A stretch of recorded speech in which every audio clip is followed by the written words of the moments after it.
And we're back here on the GSMC Baseball Podcast, bringing you our third segment, which is going to talk about the Yankees-Astros and the game that happened yesterday and just my overall thoughts on it and just I think the impact it's going to have. I think that it was very, very interesting and showed a lot of things about both these teams, so I want to get into it. So the final score of this game was 10 Yankees and 3 Astros, so obviously the Yankees pretty much blew them out. The Astros did have some good offensive contributors. You had Kyle Tucker hitting his 10th home run of the year. Man, he is an absolute beast. I mean, he's so good. After that, for them, you did have guys like Trey Cabbage. He hit an RBI single to make it 10-3 in the top of the ninth, but at that point it was done. Now for the Yankees, which is I really want to talk about, their offensive explosion was insane. You had Alex Verdugo hitting a home run. He also had an RBI single. Anthony Volpe hit a home run. Giancarlo Stanton hit a home run. And Volpe and John Birdie as well got some good RBIs in there. So looking at this Astros box score, you had the big thing I want to talk about here, which was Justin Verlander. He went 5 innings pitched, giving up 8 hits, 7 earned runs, 3 walks, 2 strikeouts, 3 home runs, and now having a 4.43 ERA with 4 games started off the injured list. Now, when Verlander came off of the injured list, you were expecting him to be an immediate bolt for this Astros rotation, a guy who can immediately get in there and make this Astros rotation a lot better. And honestly, that's just not what he's done. You look at this Astros rotation, you look at how many injuries they have, look at how many guys were on the injured list, are waiting there, have not done great this season as well. And you were really hoping Verlander would be that guy to come in, settle everything down, get solidified there, and just become a really good pitcher again, and he just has not. And the Astros, I don't, again, want to be, Debbie Downer, but they're looking bad, and I don't know exactly what's going on with their future. You look at this rotation right now, you have so many injuries, Lance McCullers, Luis Garcia, you have Framber Valdez, Christian Javier, and you get Verlander back to be the ace of this rotation, help some of the younger guys that are struggling, like a J.P. France, who just did get hurt himself, Hunter Brown, who's really been struggling, and Verlander just has not done that. He's not been doing very well. His stats so far this year are really bad, and he's not shown a lot to be happy for. And if you're an Astros fan who was expecting Verlander to come in there and be an immediate impact, this is really a disappointment. And I was as well. I was saying, okay, the Astros got off to a really bad start, but you got the OG in there in Verlander. You got the guy who knows what he's doing, can help this younger Astros rotation that has a lot of turnover because of injuries and people leaving and getting traded and all that. He can help everyone get set, figure out what to do and kind of get the Astros team to be back where we know. That's not the case. You look at the Astros right now, you look at what their rotation is, you look at how unfortunate it has been, you look at them being last in the AL West by 8 games, behind the 4th place Angels by a full game, how bad their offense has done, how bad their pitching has done. Just there's really not much to be excited about if you're an Astros fan. And I think there it goes, the lights again. Isn't that exciting, guys? With this Astros team, you were really expecting Verlander to come in there and just solidify things, but he has not, and he's really not done well. And you're looking at the rotation right now, again, like I said, guys like Hunter Brown, J.P. France, these guys who have not done well, just having Verlander perform like this is really hurting your team. And looking at the AL West right now, with teams like the Rangers, the defending world champions, the Mariners, A's who aren't even doing that bad, which is a crazy thing to say, it's looking bad for them. The pitching's looking rough. Guys like Alex Bregman on the offense are really underperforming. So I'd be worried right now if I'm an Astros fan. And if they don't do good this season, it's going to be very interesting to see how they approach things in the future.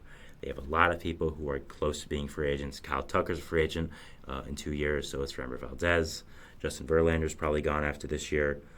You just did sign Jose Altuve to a big contract extension, so he's probably not gone. But Josh Hader could potentially be a trade candidate even 1 year after coming back to the Astros organization. You could not re-sign Bregman.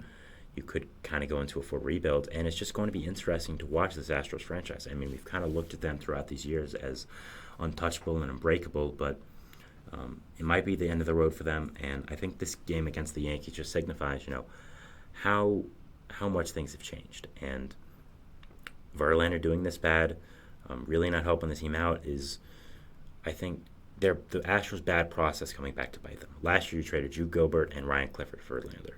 Drew Gilbert has become a star in the Mets organization, and Ryan Clifford has also become one. Both these guys have become really solid prospects for Mets fans. They're looking forward to them being everyday players within a year or two. And the Astros are now stuck with a aging starting pitcher who has 1 year left in his contract, who's coming off major injury, who has not been good, and is on a bad team. So I think we could even look at Verlander as a trade candidate for this deadline if they wanted to. I know Dana Scott said that the Astros are not going to sell because this team is too good, but we'll have to see about that. So it's just very interesting what's going on with the Astros right now.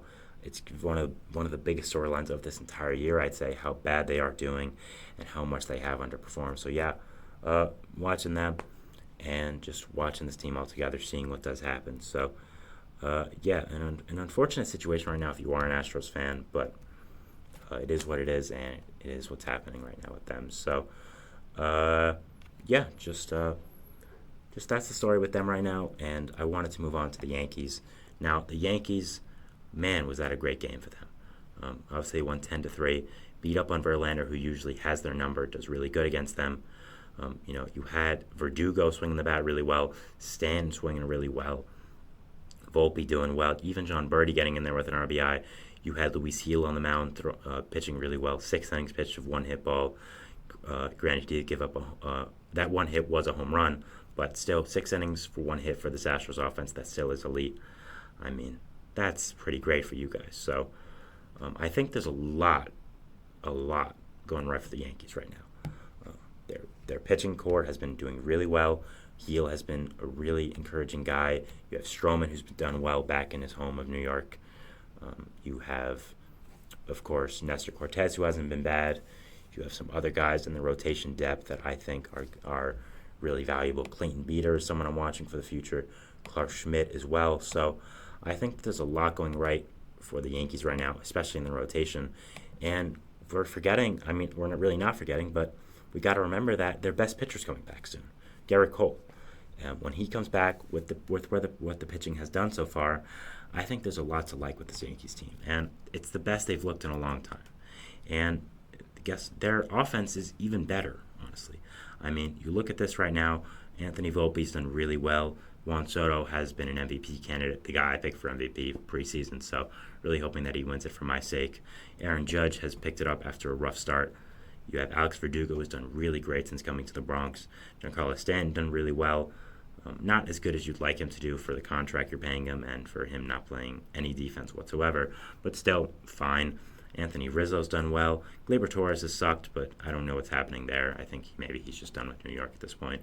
Jose Trevino's even been solid behind the plate, so is Austin Wells. So if you're a Yankees fan right now, I'd be pretty happy, and I'd be pretty excited about the future of this team and where it's going. So with them, I am excited to see where this does go, where this team does go, and yeah, just extremely interested to see what does happen with this team and overall what is going to transpire here.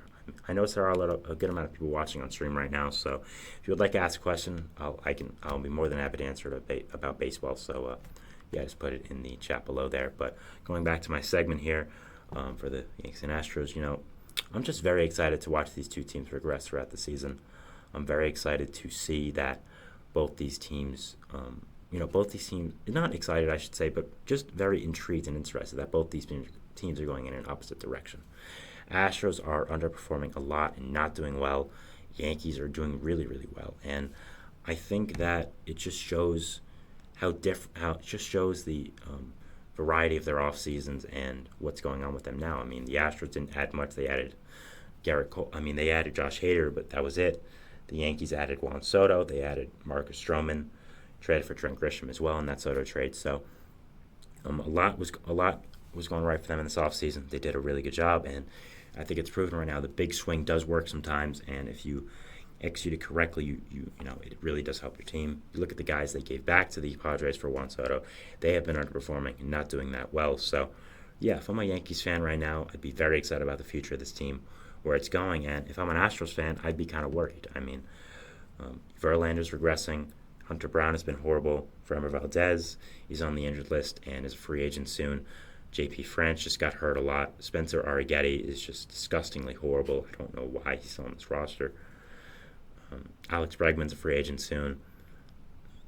You have some good pieces there, yes, some younger pieces like Chas McCormick, Jake Myers, Yainer Diaz, Jeremy Pena, but even some of those guys have been underperforming, not doing the greatest. So if I'm an Astros fan right now, I'm a little worried. I'm a little hurt about this team right now, kind of paranoid about where this team is going to go and just what does happen here. So, definitely watching these two teams go in the future. It would be pretty funny if the Astros traded Verlander again. Not again, but if the Astros traded Verlander, he got traded again. I mean, he just got traded back to them, and I think it's a very realistic and likely possibility at this point that Verlander could be on the block come trade deadline time. I would love to see him with the Orioles. Just being selfish, they need a veteran pitcher, even though he isn't doing the best. He's from that area. They have the prospects to get him, the Orioles, and I think it would just be a really fun storyline trying to get his hometown team to the World Series. Has won a World Series has won 2 World Series. Try to get a third for his hometown Orioles. Is from the DMV, so I think that would be a really fun storyline. So if Verlander does end up getting put on the trade block and does end up potentially getting traded, I would love to see him there, but that's just selfish for me. But yeah, I did want to talk about this Yankees-Astros game. I thought there was a lot kind of within it and just a lot that was very relevant to where these two teams are right now and where baseball is right now with these two competitive teams. So yeah, I want to talk about that. We're moving into our fourth and final segment, which is going to be talking about the division races. I saw this article on OB.com that I thought was really interesting about all the divisions ranked. So just like who's going to get first and that kind of storylines ranked. So I thought that was really interesting. It wasn't the biggest news day, so I thought it was appropriate to cover it. So yeah, I'll be going over that, and we'll go into our fourth and final segment. So stick around, and thank you so much, and bye.